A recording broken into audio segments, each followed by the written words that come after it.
Վերադարձանք եւ ասենք, որ նոյեմբերի 8-ը ռադիոլոգների օրն է, մարդկանց, ովքեր համարվում են ժամանակակից բժշկության աչքերը։ Ռադիոլոգիան կամ ճառագայթային ախտորոշումը բժշկության ամենաարագ զարգացող ոլորտներից է։ Մասնագիտությունը մշտապես զարգանում է, հնարավորություն տալով փրկելու միլիոնավոր կյանքեր։ Մեր տաղավարում է Հայաստանի Հանրապետության Առողջապահության նախարարության Յոլյանի արյունաբանության եւ ուռուցքաբանության կենտրոնի գործիքային ախտորոշման բաժնի ղեկավար Մարտին Նուբարյանը։ Բարի առավոտ։ Բարև ձեզ, ողջույն։ Մենք նախորոք շնորհավոր ենք ձեր տոնը, քանի որ շնորհակալ եմ։ Եվ ըստ ձեր պատկերացմամբ ովքեր են ռադիոլոգները բժշկության մեջ։ Նախ օգտվելով առիթից թույլ տվեք ես էլ շնորհավորեմ գոլեգաներիս, բոլոր ռադիոլոգներին մեր տոնի, մեր մասնագիտական տոնի արդիվ։ Ռադիոլոգները շատ ճիշտ նշեցիք, որ եթե բժշկագիտությունը համարենք մի ամբողջ օրգանիզմ, որը պայքար է մղում առողջության համար, հիվանդության դեմ, ապա ռադիոլոգները հանդիսանում են հենց այդ օրգանիզմի աչքերը, որովհետև բոլոր մասնագետները, երբ կարիք ունեն տեսնելու, թե ինչ է կատարվում բուժառուի օրգանիզմում, դիմում են ռադիոլոգի օգնությանը։ Ու ռադիոլոգների դերն է այստեղ մեծ, որպեսզի տեսնեն, կարողանան գնահատել, ճիշտ պատասխանել հարցերին, թե ինչ փոփոխություններ կան բուժառուի պացիենտի օրգանիզմում։ Բայց նաև մի ուրիշ կողմ էլ ունի, երբ առաջինը դուք եք հետազոտում, բնականաբար դուք եք տեսնում, եթե այն վատ լուր է, պարտավոր եք հայտնել, եթե անգամ այն լավ լուր է, դուք դառնում եք այդ հիվանդության բարի կերպարը, իսկ այս մասը դժվար չէ։ Շատ հետաքրքիր հարց եք տալիս, շատ հետաքրքիր, որովհետև շատ նուրբ զրույց պետք է ունենալ բուժառուի, պացիենտի հետ այդ պարագայում։ Շատ ճիշտ նշեցիք, եթե դուք լավ լուր եք հայտնում, մեր ազգաբնակչությունը սիրում է, չէ՞, լավ լուրեր լսել, բարին լսել, լավը լսել, իսկ հակառակն էլ չի ուզում ընդհանրապես լսել, բայց այստեղ պետք է լինել այն մարդը, որ ոչ թե դատավճռի տեսքով ասել, շատ նուրբ հոգեբանական պահ է, հա, ոչ թե դատավճռի տեսքով մատուցել դա մարդուն, այլ հնարավորինս մանրակրկիտ, հնարավորինս ընդունելի ու ըմբռնելի տվյալ մարդու համար ներկայացնել այն փոփոխությունները, որոնք կան իր օրգանիզմում, իհարկե հնարավորության դեպքում նաև հուսադրել դեպի լավին, դեպի պայքարի, այսպես ասած, ինչու ոչ, որ հաղթահարելի են հիվանդությունները այժմյան բժշկության, շատ զարգացած բժշկության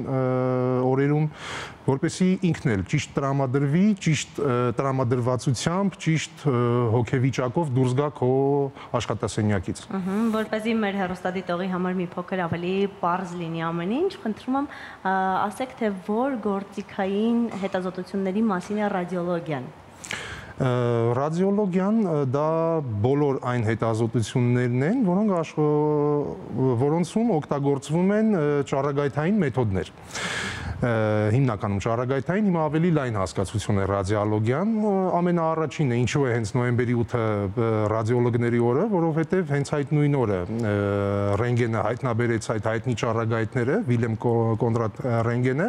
որոնք հետագայում անվանվեցին հենց իր պատվին, ամենաառաջին, սկզբից եկող հետազոտությունը դա ռենտգենոգրաֆիան, ռենտգենոսկոպիաներն են, հա, ժողովրդի լեզվով ասած ռենտգենը, որոնք բավական լայն կիրառություն ունեն, հենց այդ նույն ճառագայթային մեթոդի շարունակություն որպես ու ավելի կատարելագործված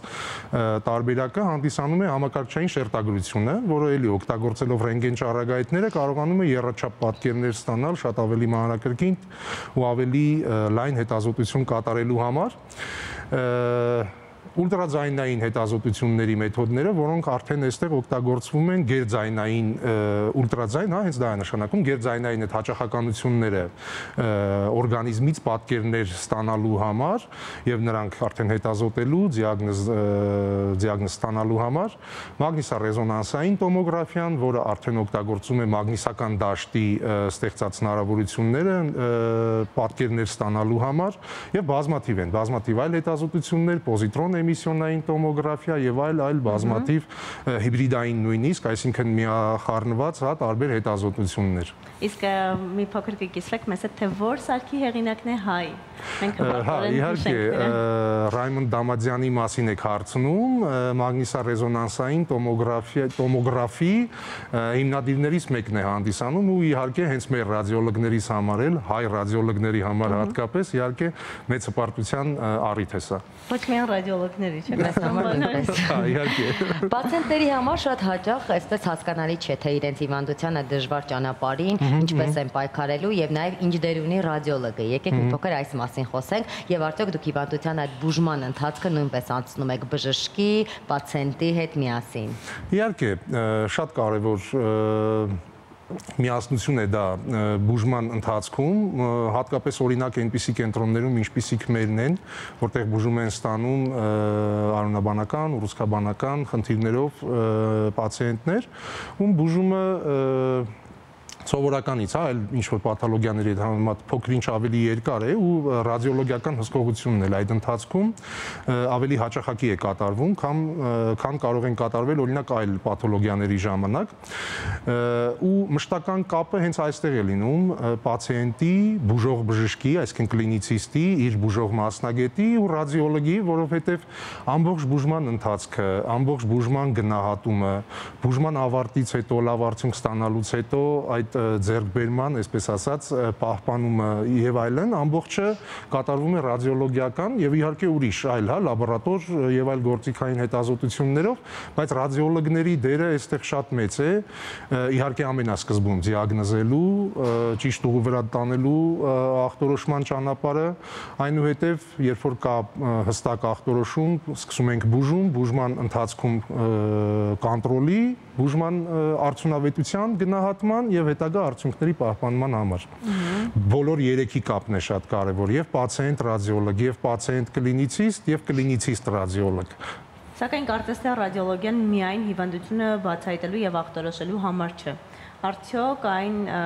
կանխարգելում է որոշ հիվանդություններ։ Որպես այդպիսին կանխարգելիչ մեթոդ չէ, չես ասի ուղիղ իմաստով ռադիոլոգիային, որովհետև օրինակ կանխարգելիչ մեթոդներ են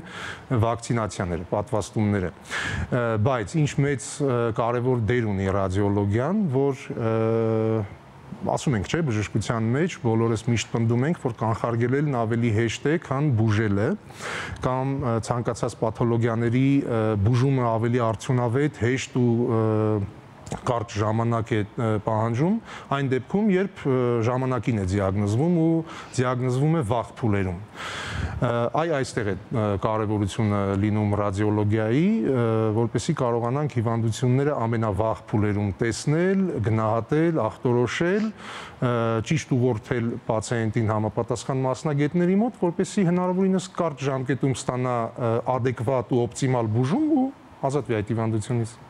Եկեք խոսենք նաև ռադիոլոգիական միֆերի մասին, որոնք որ շատ են, հաճախ լսում ենք, երբ ասում են, որ տարվա մեջ 2 անգամից ավել ռենտգենի չի կարելի գնալ, ճառագայթում է եւ այլն։ Արդյոք սրանք միֆեր են, թե կան այդպիսի կանոններ, որոնցով որ դուք եք շարժվում։ Անպայման, իհարկե կան կանոններ, որոնք անպայման պահվում են բժիշկ մասնագետների կողմից, ճառագայթաբանների կողմից։ Շատ ճիշտ նկատեցիք, հենց ռենտգեն ճառագայթումների վերաբերյալ, որ այո, ռենտգեն ճառագայթումները իրենք հանդիսանում են վնասակար օրգանիզմի համար, բայց ներկայիս աշխարհում, ներկայիս գործիքակազմը, որ ունի բժշկությունը, որոնցով այսպես ասած զինված են ռադիոլոգները, բժշկագիտության զարգացման հետ մեկտեղ զարգանում են նաև սարքավորումները, որոնք մինիմալի են փորձում հասցնել վնասակար ազդեցությունը տվյալ հետազոտության օրգանիզմի վրա ու իհարկե շատ ավելի մատչելի դարձնել հաճախակի օգտագործումը տվյալ հետազոտությունների, քանի որ իհարկե հանդիսանում են վնասակար հետազոտություններ, բայց եթե չկա փոխարինող միջոց, որով դու կարող ես ունենալ քո հարցի պատասխանը, իհարկե կատարվում է ռենտգեն հետազոտություն, կատարվում է համակարգչային շերտագրություն, օրինակ ուլտրաձայնային հետազոտությունը չի համարվում վնասակար հետազոտություն։ Հենց այս պատճառով է լայնորեն կիրառվում է օրինակ հղիների հղիության ընթացքի հսկման հետազոտման համար, մագնիսառեզոնանսային տոմոգրաֆիան է հանդիսանում բացարձական վնաս հետազոտություն, այսինքն ոչ միայն այն փաստը, որ սարքերն են կատարելագործվում, բժիշկ մասնագետներն էլ փորձում են խուսափել, եթե ունես, այսինքն ընտրություն կատարել նվազ վնասակար հետազոտությունով եւ ստանալ քո հարցի պատասխանը, բնականաբար հենց այդ տարբերակն էլ դիտարկվում է որպես ընտրության տարբերակ։ Իսկապես բոլոր սարքերը օր-օրի զարգանում են, ինչպես արդեն ասացիք, բժիշկները նույնպես, աշխարհը նույնպես եւ մի քանի օր առաջ մենք խոսում էինք մեր եթերում, որ նեյրոինտերֆեյսի մասին կարող է խթանել չիպերը, որոշակի չիպերը ուղեղի աշխատանքին, նույնիսկ պարալիզացված մարդկանց կարող են քայլացնել, շարժել եւ այլն։ Հիմա ինչ ապագա ունի ռադիոլոգիան այս տեսանկյունից։ Ռադիոլոգիան մեծ ապագա ունի իհարկե արհեստական բանականության ներդրման շնորհիվ, արհեստական բանականության ծառայեցման շնորհիվ, այսպես նաև ասենք, որովհետև ինչքան զարգանում են հետազոտությունները, ինչքան զարգանում են սարքերը, այդքան նաև պատկերների որակ, պատկերների քանակ, այս ամենն է նաև շատանում, որը պետք է շատ հստակ ու շատ ճիշտ վերլուծել։ Իհարկե, այս հարցում ռադիոլոգներին շատ մեծ օգնություն կարող է ցույց տալ հենց արհեստական բանականությունը, որոնք պատկերների ինտերպրետացիայի վերլուծության մեջ կարող են շատ մեծ դեր ունենալ։ Իհարկե ես ինքս չեմ ուզում մտածել, որ կարող եմ փոխարինել ռադիոլոգներին, արհեստական բանականություն։ Ինչպես օրինակ թերապևտներին առհասարակ բժիշկներին չեմ ուզում։ Չեմ կարծում, որ հնարավոր է իհարկե փոխարինել մարդկային բանականությանը, բայց արհեստական բանականությունը շատ մեծ հորիզոններ ու շատ մեծ աշխատելու դաշտ է ստեղծում հենց նաև մեր համար ռադիոլոգների համար։ Մենք այսօր խոսեցինք պացիենտ, բժիշկ, փոխհարաբերություններից, այստեղ շատ կարևոր է նաև կարծում եմ հոգեբանի միջամտությունը։ Այ արդյոք հիվանդանոցներում աշխատում են նաև հոգեբաններ, թե դուք ինքներդ եք միշտ փորձում պացիենտների հետ թեկուզ այդ առաջին ամենակարևոր լուրը հայտնել եւ ստանձնել այդերը, թե դրանով զբաղվում են ավելի հոգեբանները։ Ասեմ, սկզբից առաջին հարցին ձեր պատասխանեմ, կարող եմ սենց հպարտությամբ ասել, որ մեր հիվանդանոցում ֆանտաստիկ հոգեբանների թիմ է աշխատում, հարգանքներս այդ մասնագետներին ու ողջույններս, իհարկե, ֆանտաստիկ թիմ ինչ առումով, որ ամբողջ բուժման ընթացքում ամենասկզբից, լուրը լսելիս, մինչև ամենավերջին պահը, ցանկացած դժվար իրավիճակներում, որում հայտնվում են հոգեբանորեն պացիենտները, մեր հիվանդանոցում հոգեբանների թիմը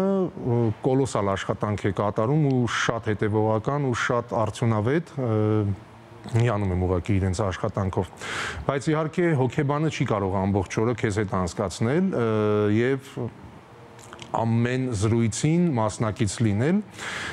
հետևաբար ինքդ էլ պետք է կարողանաս տիրապետել փոքր հմտությունների, թեկուզ հոգեբանական, որպեսզի կարողանաս մարդուն, պացիենտին հայտնել եւ ցանկալի եւ անցանկալի նորությունները այնպես, որպեսզի դա ընդունելի ու ընկալելի լինի իր համար։ Իսկ կան որոշակի հետազոտություններ, որոնք պարտադիր են անցնել տարեկան մեկ անգամ, մի քանի անգամ ռադիոլոգիական հետազոտությունների մասին է խոսքը եւ որ տարիքից սկսած։ Հենց կանխարգելում, որ ասեցինք, դրա մասին եկեք խոսենք, որ օրինակ կրծքագեղձի սկրինինգային հետազոտությունները կանանց համար, շատ կարևոր դեր կարող են ունենալ, քանի որ կրծքագեղձի քաղցկեղը կանանց շրջանում ամենատարածված քաղցկեղներից մեկն է, իսկ ուղղակի կրծքագեղձի այդ սկրինինգային հետազոտությունները անցնելով բավական վաղ փուլերում հնարավոր է ախտորոշել հիվանդությունը ու բավական վաղ արդեն կազմակերպել բուժումը, որը իրենից շատ ավելի փոքրացավալ, շատ ավելի քիչ ինվազիվ ու շատ ավելի կարճ ժամանակ պահանջող միջամտություններ կենթադրի ու շատ ավելի լավ էֆեկտ կարող ենք ստանալ։ Իհարկե պարբերաբար հետազոտվելը, երբ կան այլ նաև խնդիրներ, բոլորին է խրախուսվում, էլի պահելով այն նույն մեխանիզմը, որ հնարավորինս քիչ վնասակար մեթոդների ընտրությամբ, սոնոգրաֆիաներ անցնել պարբերաբար արդեն մեր ազգաբնակչությունն էլ, որ ասում ենք զարգանում է բժշկությունը, սարքավորումները, զարգանում է նաև բոլորն են զարգանում, այսինքն պացիենտները, որ ժամանակին շատ մեծ միֆերով կարող էին տարված լինել, բայց հիմա շատ ավելի հստակ, շատ ավելի ճիշտ հարցադրումներով, շատ ավելի ճիշտ մոտեցումներով գալիս են հենց բժշկի մոտ ու իրենք էլ արդեն կարողանում են նույնիսկ կառավարել իրենց հետազոտությունների ժամանակացույցը, թե երբ հետազոտվել, ինչ հետազոտություններ անել։ Իհարկե բժիշկների ուղղորդումով ու օգնությամբ։ Եվ որ ախտանիշներն են, որոնք չպետք է անտեսել եւ պետք է շուտ գնալ հետազոտության։ Եկեք լայն պատասխանեմ այս հարցին, որովհետեւ կոնկրետ ինչ-որ պաթոլոգիա չենք քննարկում։ Ցանկացած դեպքում, երբ ունեք թուլություն, վատառողջ եք ձեզ զգում, ցանկացած փոփոխություն եք զգում ձեր օրգանիզմում, որը սովոր չէր ձեզ համար ու նոր է առաջացել, շատ ընդհանրական եմ պատասխանում, բայց կրկնեմ էլի կոնկրետ ինչ-որ պաթոլոգիայի մասին չենք խոսում։ Ճիշտ կլինի միշտ դիմեք բժիշկների, թերապևտների, այնուհետև նեղ մասնագետների, եթե կարիքը կլինի, հավատացեք ինքնաբուժությամբ զբաղվելը, հարևանների, բարեկամների, ձեր սրտացավ մարդկանց խորհուրդները լսելը ոչ միշտ է, որ կարող է ձեզ օգնել, ոչ միշտ է, որ դուք կկարողանաք գտնել համացանցում այն ճիշտ նյութերը, ճիշտ ինֆորմացիան, որը ձեզ կօգնի ու ճիշտ ուղու վրա կդնի, հա, ձեր բուժման, այնպես որ մի զբաղվեք ինքնաբուժությամբ, մի լսեք։ Այո, որովհետև ճիշտ հարցադրումներ չեմ կարծում, որ լրիվ մասնագիտական կարողանան կատարել, հա, մարդիկ, ովքեր մասնագետ չեն, ուստի պարտավորել չեն իրենք ճիշտ հարցադրումներ անել։ Դրա համար շատ ճիշտ է միշտ դիմել բժշկի, միշտ լինել բժշկի հետ կապի մեջ եւ իհարկե առողջությունից թանկ բան չկա։ Առողջությանը խնամել, ձեր առողջությանը խնամել, վերաբերվել այնպես, ինչպես ամենակարևոր բանի։ Շնորհակալություն, եւս մեկ անգամ շնորհավոր ռադիոլոգների օրը։ Շատ շնորհակալ